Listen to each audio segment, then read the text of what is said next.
আসসালামু আলাইকুম ওয়া রাহমাতুল্লাহি ওয়া বারাকাতুহু। প্রিয় নবী রাসূল আরবি সাল্লাল্লাহু আলাইহি ওয়াসাল্লাম ইরশাদ করেন, ইগতানিম খামসান ক্বাবলা খামসিন। তোমরা পাঁচটি নিয়ামতকে হারিয়ে ফেলার পূর্বে তাকে গনিমত, তাকে মূল্যবান মনে করো।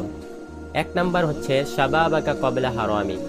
তোমার বার্ধক্যে আসার পূর্বে তোমার যৌবনকে মূল্যবান মনে করো। যৌবন হচ্ছে আমাদের জীবনের সোনালী সময়। এই সময়ে আমাদের মেধা প্রখর থাকে। জ্ঞান অর্জন করা এবং ইবাদত বন্দগি করা আমাদের জন্য সর্বোত্তম সুযোগ থাকে। এজন্য আল্লাহ রাব্বুল আলামিন ইরশাদ করেন, কিয়ামতের দিন যে আরশের নিচে তিনি ছায়া দিবেন, তার মধ্যে একজন হচ্ছে সেই যুবক যে নিজের যৌবনকে আল্লাহ তাআলার ইবাদতে, আল্লাহ তাআলার বন্দগিতে, আল্লাহ তাআলার জিকিরে অতিবাহিত করেছে। তাকে সেই আরশের ছায়ার নিচে আল্লাহ রাব্বুল আলামিন ছায়া দিবেন। দুই নম্বর হচ্ছে ওয়াসিহাতাকা ক্বাবলা সাকামিক। তোমার সুস্থতাকে অসুস্থ হওয়ার পূর্বে গনিমত মনে করো। সুস্থ দেহ আল্লাহর বড় নিয়ামত।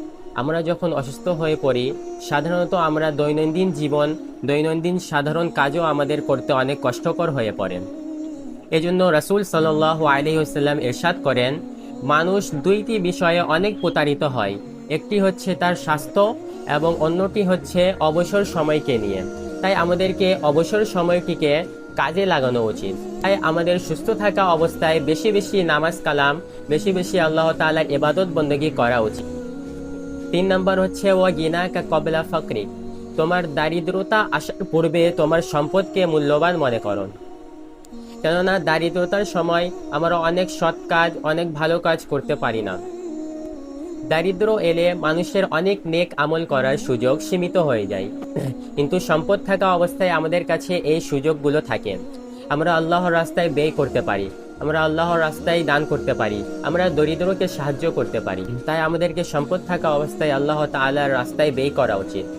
চার নম্বর হচ্ছে ও ফারাগা ক্বাবলা শুগলি।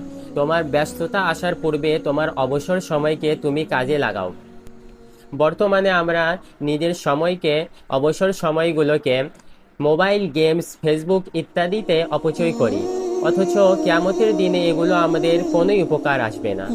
এবং পাঁচ নম্বর হচ্ছে ও হায়াতাকা ক্বাবলা মাউতিকা। তোমার মৃত্যু আসার পূর্বে তোমার জীবনকে তুমি মূল্যায়ন করো। সবচেয়ে বড় নিয়ামত হলো জীবন। এজন্য আমাদেরকে জীবনে আল্লাহ তাআলা সুযোগ দিয়েছেন নিজের ইবাদত, নিজের বندگی করার, অথচ কবরে এগুলো সুযোগ থাকবে না। কবরে আমাদেরকে ইবাদত বندگی করার কোনো সুযোগ দেওয়া হবে না।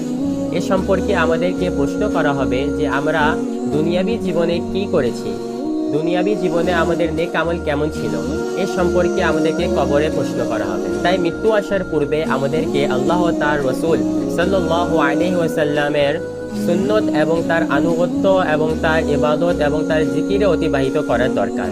আল্লাহ সুবহানাহু ওয়া তাআলা এই পাঁচটি নিয়ামতকে হারিয়ে যাওয়ার পূর্বে আমাদেরকে এতে আমল করার তৌফিক দান করুক।